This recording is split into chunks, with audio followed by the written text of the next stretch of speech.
from the wizarding world of Harry Potter at Universal Studios. It's Hogwarts, a podcast. You know them and you love them. So here are your hosts, Dan and Anna.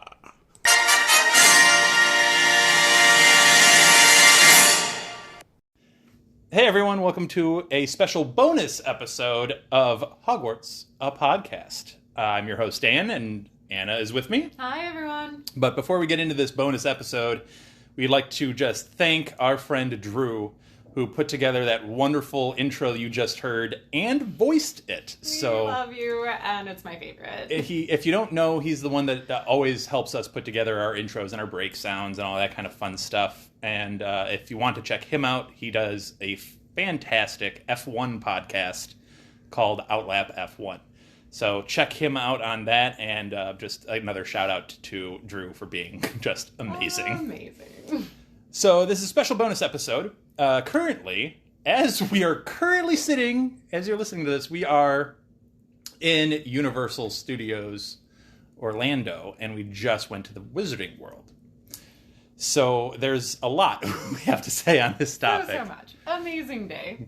Yeah, it was a full day. We essentially spent the vast majority of the day from open to close. We had some other excursions into the greater Universal Studios. We did. Majority was at Wizarding World of Harry Potter. Vast majority, yeah. So we have a couple of shout outs that we want to give. Definitely. And we have a couple of cool things we want to talk about. But we'll kind of go through our day from beginning to end and kind of give our breakdown of what we thought of all the things that we saw. Hopefully it helps you if you're coming. Yeah. I know H&H Drinks actually commented on our Instagram that they haven't been yet, and they were thinking about going and wanting to be there. So, again, H&H stands for Hallows and Horcruxes, if I'm not mistaken. I believe that's right. And he makes specialty cocktails. You could check him out at H&H Drinks on Instagram. They always look delicious. So we started off in Diagon Alley. And Because that is the way to enter the Wizarding World. yes. And by the way, check us out on Instagram, and you'll see some of our pictures and some of our, as we went through everything. I think you got a great picture, or maybe it was on our story, of us actually going through the bricks. Mm-hmm. So what are your kind of impressions from Diagon Alley? Where do you want to start? Oh, well, I mean, it's spectacular as you come through that wall and kind of walk around the wall and see Diagon Alley. I feel like it's exactly as you would picture it from the books. Gringotts with the dragon right there in front of you. It's very immersive. Very, very immersive. It's very cool. Yeah, that's a good way to put it, because you feel they did a really good job of making every inch of that place feel like you're in that world. Would recommend taking time to actually walk it. Even if it's not right as you go through, just really take the time to walk by the storefronts, take in the details. There's so many small nods to just all sorts of things. I almost sprained my ankle when I stopped on a dime and caught sight of a barber shop, a wizarding barber shop in Diagon Alley. Specific excitement. If you've been listening, if you've been listening to her podcast, we've mentioned that from time to time about does Harry ever get his hair cut? I don't know. We never hear. Anyway. So I nearly sprained my ankle stopping on a dime to see that. We started right by going straight for the ride that Diagon Alley has. They just have the one ride, Escape from Gringotts, and we went there just to try and keep our line weight down. Yeah, we tried to beat the crowd. I think we did a pretty good job. Oh, I think we did a fantastic job, because when we got there, the line wait was roughly 35 minutes. Mm-hmm. And by the time we left the ride, it was approaching, if not already at, an hour. Mm-hmm. So we got in there perfectly. Yeah. What did you think of the ride itself? I mean, it's, same immersion, same fantastic attention to detail, very fun walking through the bank and seeing all the goblins and their personality. The ride itself is not my favorite, both Harry Potter or just ride in general. I feel like it's a little too stop and go. I feel like there's not enough ride. It's very screen heavy. And please don't include Hermione if you're not going to have Emma Watson, or at least someone who is somewhat able to do an impersonation of Emma Watson. Be Hermione. I guess I should. Spoiler, it's not Emma Watson. Speaking of spoilers, I should just point out, since this is a bonus episode, anything's up for grabs. Oh, yeah. There might be spoilers from all of the books, so if that's True. No-go for you, that's a warning 5 minutes in. But I like the ride. I agree with you, it's not my favorite. It's still worth going. It's enjoyable. Yeah. There's a couple of highlights, that I honestly, it's a show. I mean, they just put on a really good show. They make you wear these 3D goggles, which do come into play. They do, and it's most definitely. good 3D, where stuff is like coming at it. Man, the first row, I'd be like, wow. True. That would be all up in your face. Sorry, you mentioned the first row. It is worth mentioning the ride vehicle is unusual, the way you sit in it. It's stacked. It's like a stacked... You're like they brace your legs, you can sink down, so be prepared for maybe test it out if you're worried about ride And they asked me a very particular question. This is so funny. Look, I'm a large human being, and the guy looks at me as he's trying to figure out what line we're going to go into to board the tram or the actual vehicle, and he goes, sir, how tall are you? Guys, I thought I was going on this ride alone. And I said 6'4", and he's like, okay, lane 3. And we assumed it was like, oh, is there like a part of this ride that, if I'm too tall, I might get like injured or something like that? Because I do know that there are, obviously, if you've ever been to a theme park, they do have height requirements. Sure. Usually they're taller than. Right. I don't remember ever seeing I've only seen one, and it was in Six Flags in Gurnee, Illinois. And that was like, do not exceed a certain height, because there was a very thin slot that the roller coaster had to go through. I can't think of anything like that from this Gringotts ride. I can't think of anything either. Yeah. So what we decided was they wanted to put me in the last row so I wouldn't block the vision of any of the other rows behind me, which is fine. It's just an odd question to get right out the gate. As far as the ride goes, I think...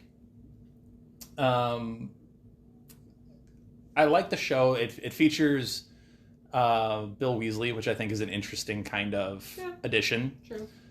And obviously the trio show up in it, to your point, not Emma Watson's voice pointedly. But you did say, as the ride was ending, she looks at me and goes, I'm such a nerd. It still made me emotional, you guys. It did. Just, the trio takes time out from, if you've read Deathly Hallows, you know them and their dragon from Gringotts, and that's the whole story. And they take time out from that to rescue us, and I just love Harry Potter. So, in the first 10 minutes of this episode, you get our two biggest nerd moments. You get that moment from Anna, and you got me almost breaking my ankle to see a barbershop in Diagon Alley. So, you could tell how our day started. It was good. It was good. And it kept going well.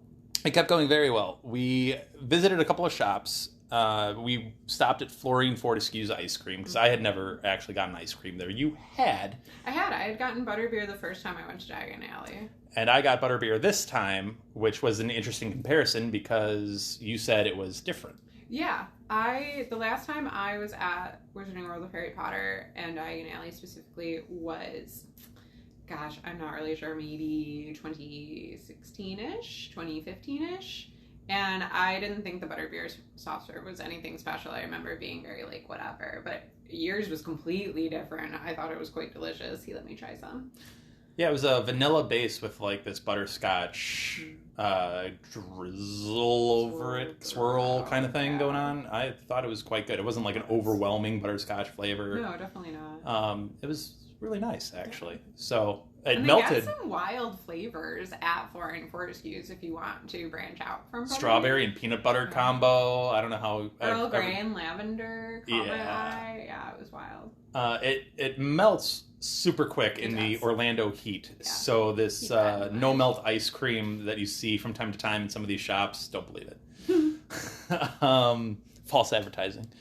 We also ended up getting some drinks that Anna discovered on, like, was it a full secret menu kind of thing, or? So Diagon Alley, as far as I know, it might also apply to the secret menu. The secret menu I know specifically applies to the Hog's Head, which we'll talk about later once we make it over to Hogsmeade. But yeah, if you are, so inclined to imbibe and are 21 and older, obviously, in the States, they have a couple of Wizarding World exclusive beers and one Wizarding World exclusive whiskey. That's supposed to be fire whiskey.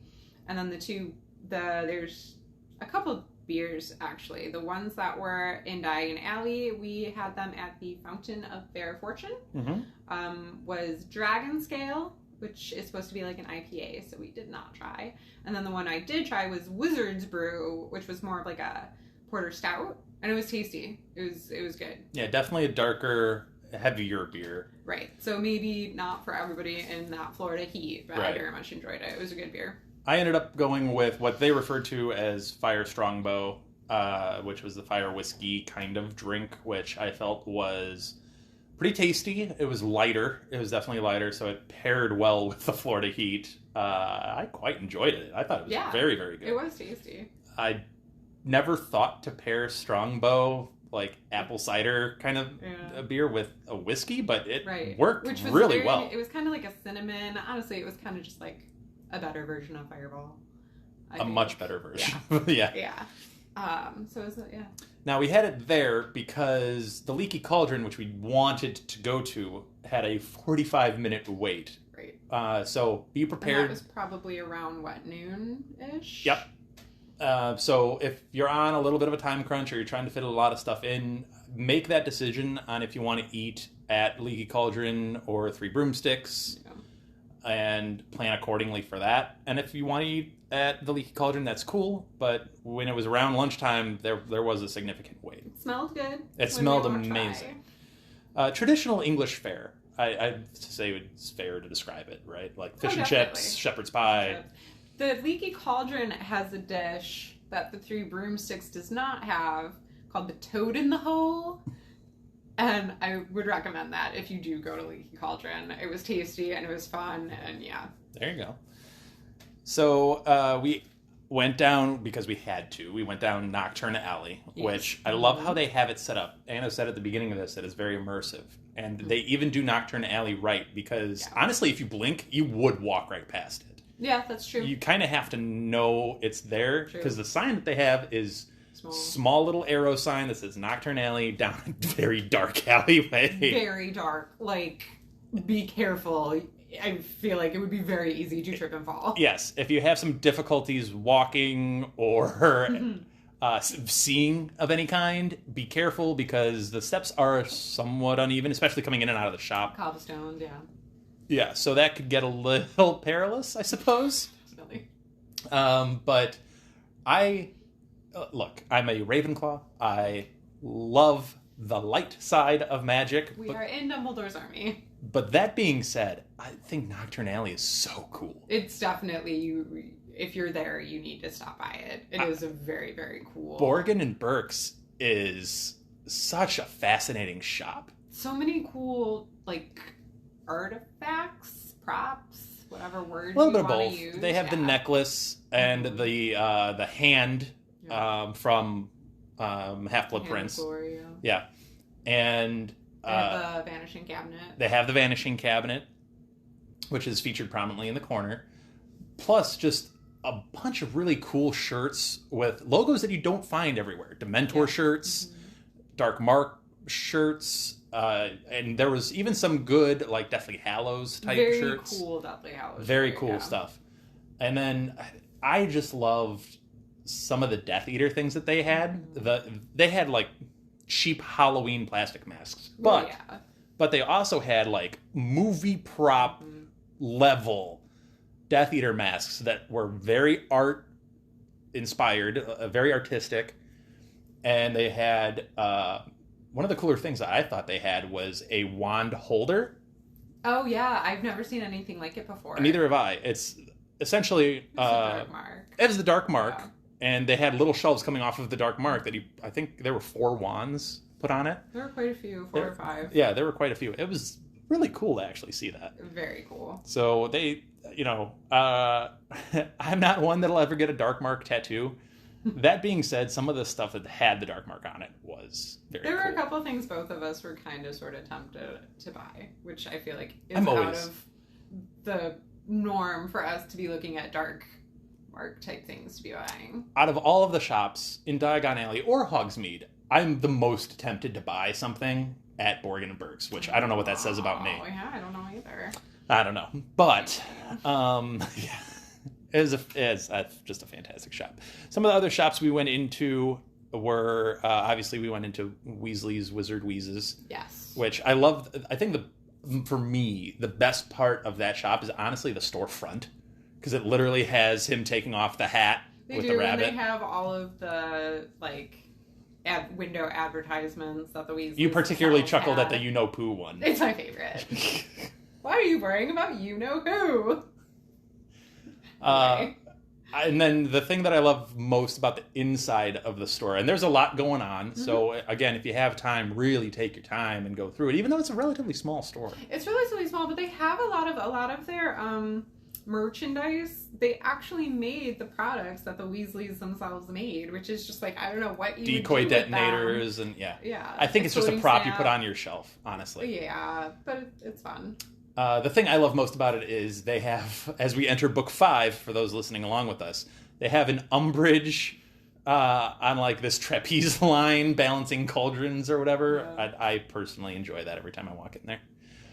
Now that shop is actually attached to 2 others. It's attached to a sweets shop and it's attached to Quality Quidditch Supplies. Yes. That place had a lot of cool stuff. Yeah, honestly, of those 2 that are attached to Weasley's Wizard Wheezes, I prefer the Quidditch shop. I think it more closely resembles what I think in Diagon Alley, and it's there, like you said, it has some cool stuff in it. Yeah. Any shops that kind of stuck out to you? I wouldn't call it a shop necessarily, but they do have, it's more of an outdoor, open to the public type shop where they're selling wands and they market it as Gregorovich's instead of Ollivanders. Yep. And that was, we had a fun experience there, particularly today, so. Yeah, first of all, it drew our eye because there were some really cool wands that were actually lined up featured. on display. One was particularly it almost looked like a pink crystal as the handle.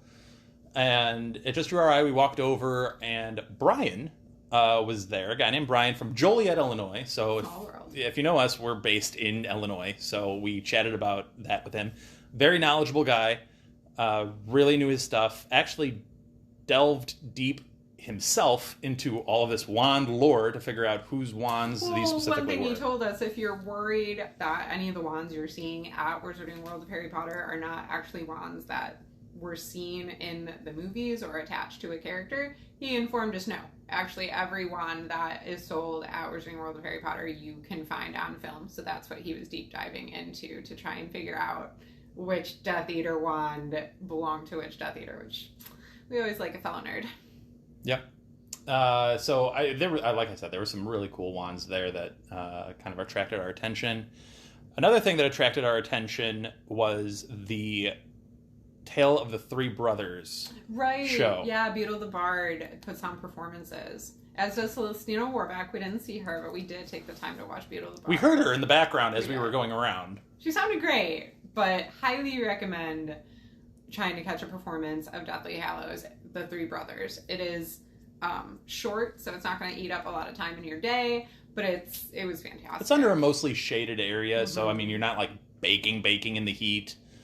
And yeah, they do a fantastic job with that telling.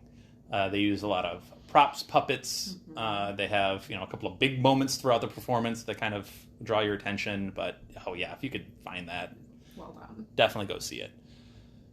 And really quick before we jump to the Hogwarts Express and Hogsmeade, I will say we did have a poll on one of our earlier episodes. I think it was literally book 1 when we go to Diagon Alley for the first time. You'll find a poll that's other than Ollivanders.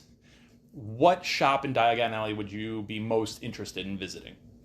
And the winner of that poll so far, it's open for a long, long time, so feel free to go vote. But the leader in the clubhouse right now is Flourish and Blots, the bookstore. I think that's the one I voted for. It's a very cool shop. And in the window, you see a wonderful Magical Me Gilderoy Lockhart.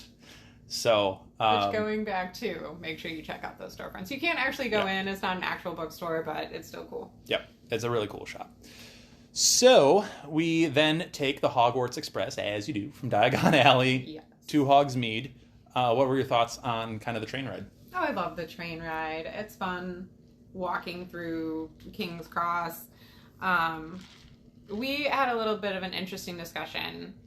We've both taken it both ways now. And in my past experience, taking it from Hogsmeade to Diagon Alley, nothing special happened, which there was a little more excitement taking it from Diagon Alley to Hogsmeade. I would still recommend doing it that way because that is the legit way. But it's fun. Yeah. I really enjoyed it. You get put in, with other people. You get actual carriage ride, shadows moving outside in the corridor. Obviously, it's like a screen of some sort, but stuff for you to look at out the window. Yep. It's brief but memorable. I would definitely say. Can only do it if you buy park-to-park tickets. If you are familiar with Universal Orlando, there's Universal Studios, and then there's Islands of Adventure. Obviously, of course, Universal is going to put Harry Potter parks in both. So the only way you can ride the Hogwarts Express is if you have a park-to-park ticket. Right.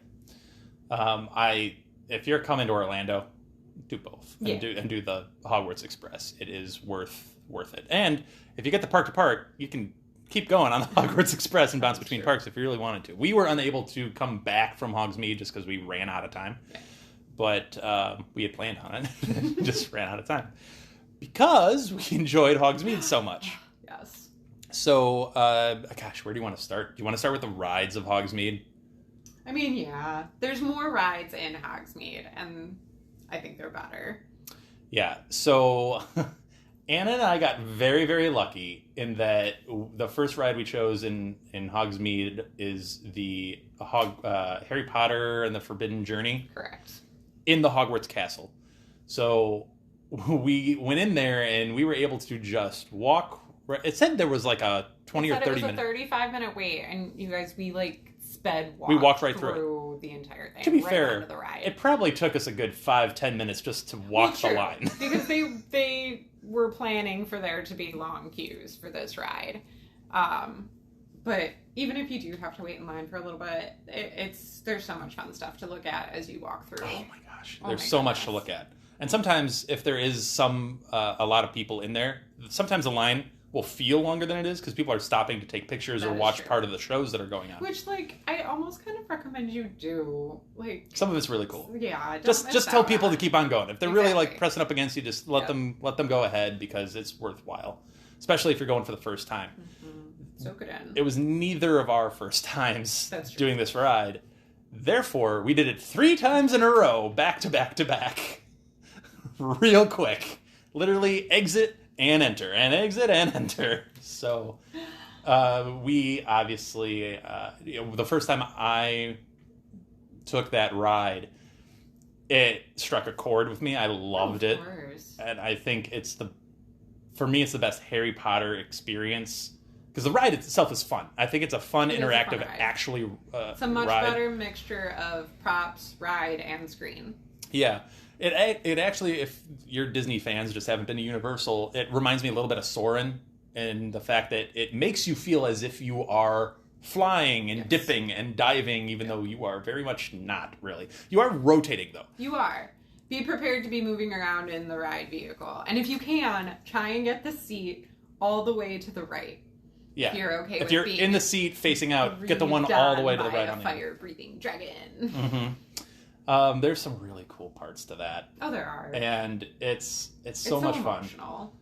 If you love Harry Potter, you have to go on it. Yeah.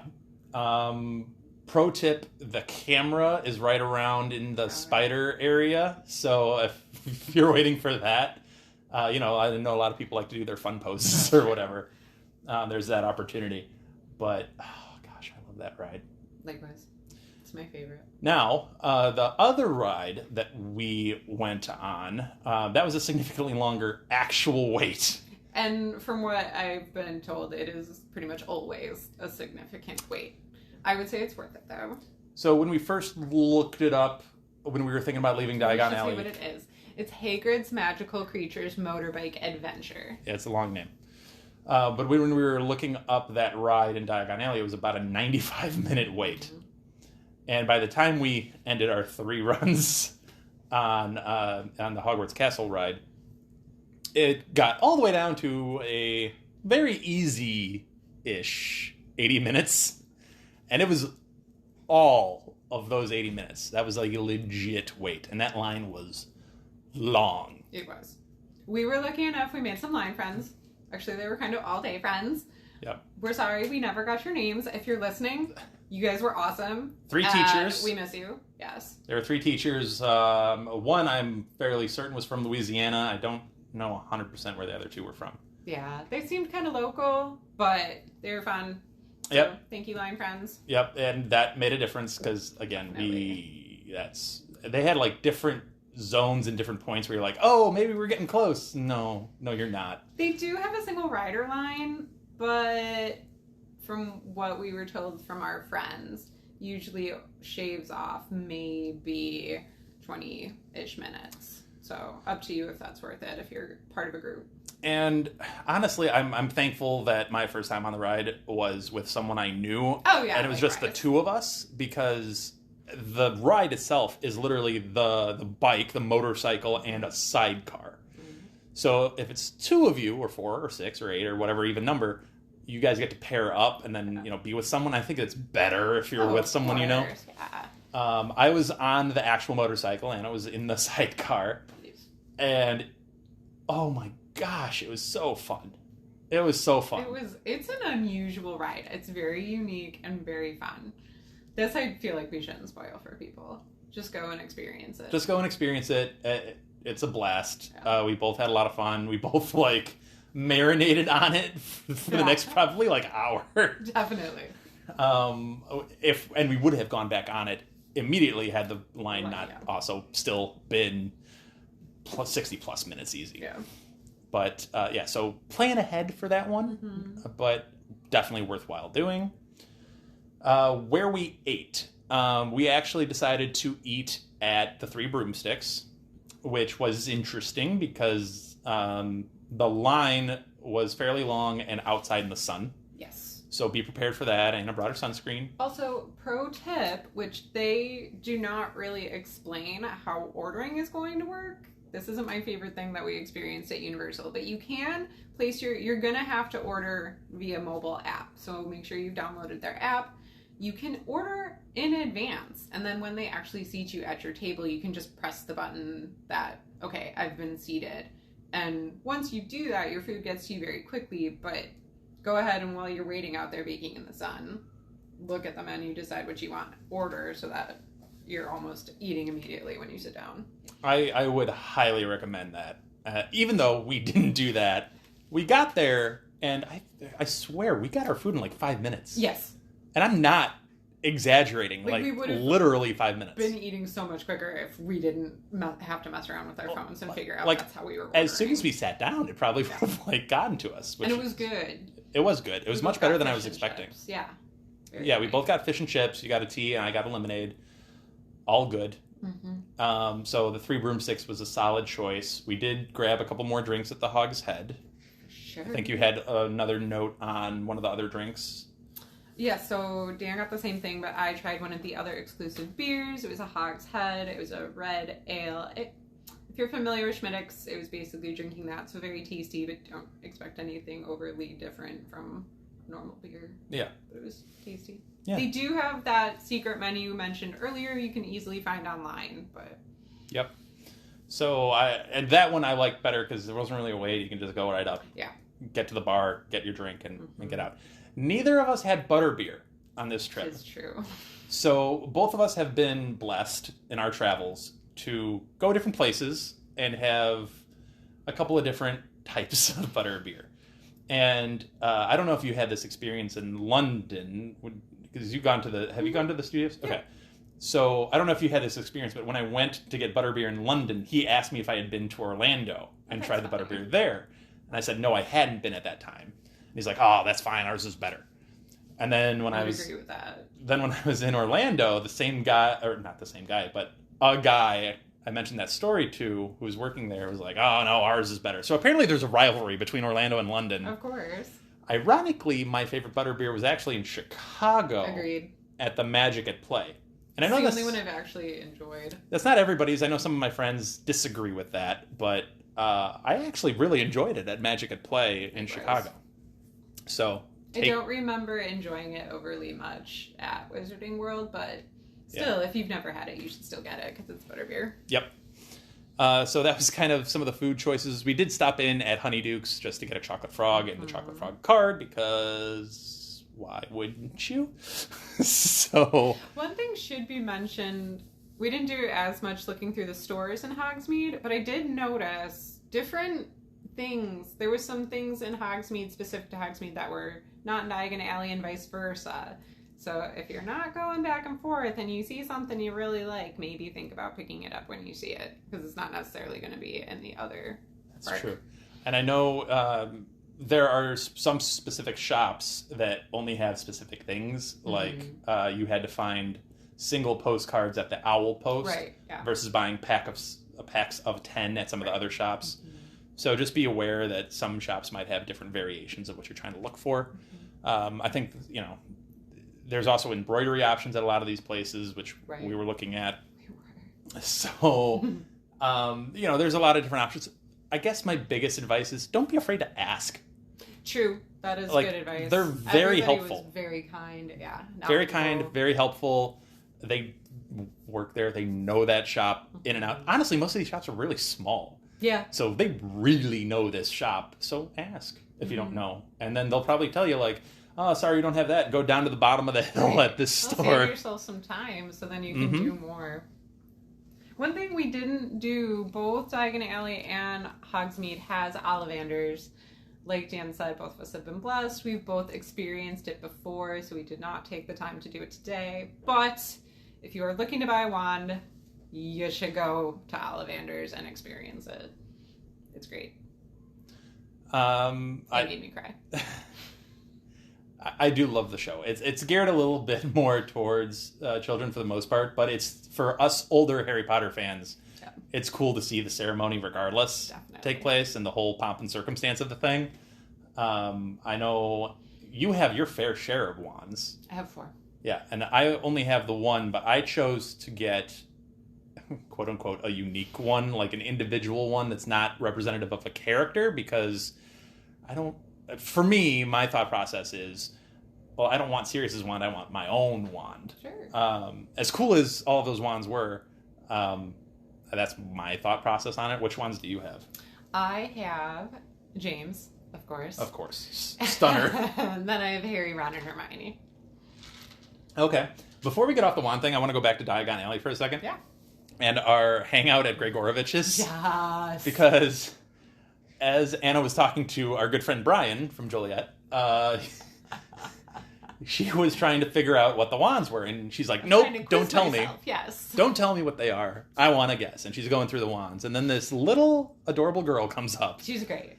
And goes, what's that one?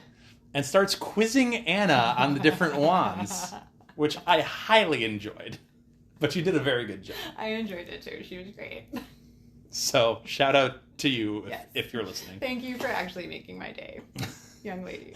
The mom was like, sweetie, they're just trying to, like, let them go about their wand picking. And both Anna and I are like, you don't understand how how much enjoyment we're getting from this right now. But the other thing, speaking of interacting with people, is we did an Instagram Live from Hogsmeade in front of the castle. And we want to thank those that came out. I know Elizabeth spent some time. We got a couple of different people. We would like to say another shout out to Anna_Snape 2016, who was interacting with us a lot in the Instagram Live. Happy birthday to you. But yeah, it was a cool experience. It was a different way to interact. It was, yeah. And we hope we can do it again in the future sometime if we can find a decent spot to do it. So In the meantime, do you have anything else? No, just if you are able to, it is definitely Wizarding World of Harry Potter Orlando is amazing. I think the only thing we didn't mention was we didn't go on, I think it's the Flight of the Hippogriff. Correct. Which both of us have been on, and it's fine. It's a fine ride. It's, I think, geared more for the younger riders, but it's more intense than, like, a younger rider ride at, like, a carnival. Right. So it's fun, but... It's a roller coaster, but it's a low-level roller If you're looking coaster. for more intense roller coasters, don't take time out of your day to go on it. Yeah, we thought about it, and then we just come off of the Hagrid's ride, and we're just like, we can't end on Flight of the Hippogriff. We got to end here. So yeah. Anything else? I think we're pretty much wrapped it up. So if you have any questions for us, look us up on Instagram or on Twitter at HogwartsAPod, and you can give us any kind of comment or question, and we'll be happy to get right back to you. We're going to enjoy the rest of our time in Orlando. Yes, we are. We have a lot planned. We If anybody's Star Wars fans out there, we got a big Star Wars day ahead of us tomorrow. But we loved interacting with everybody that was around us today, and we appreciate all of that. We are so excited to get ready for Book 5, which will be coming out starting Saturday. Saturday morning, we're dropping that first chapter of Order of the Phoenix, so get ready for that. Jen and Elizabeth on that episode. Look out. So, with that, I'm Dan. Anna says bye. Thank you guys for listening, and we'll see you again on Saturday. Bye. Thank you for listening to Hogwarts, a podcast. If you like what you've heard, please click the subscribe button on your preferred podcasting app and follow us on Twitter and Instagram at HogwartsAPod.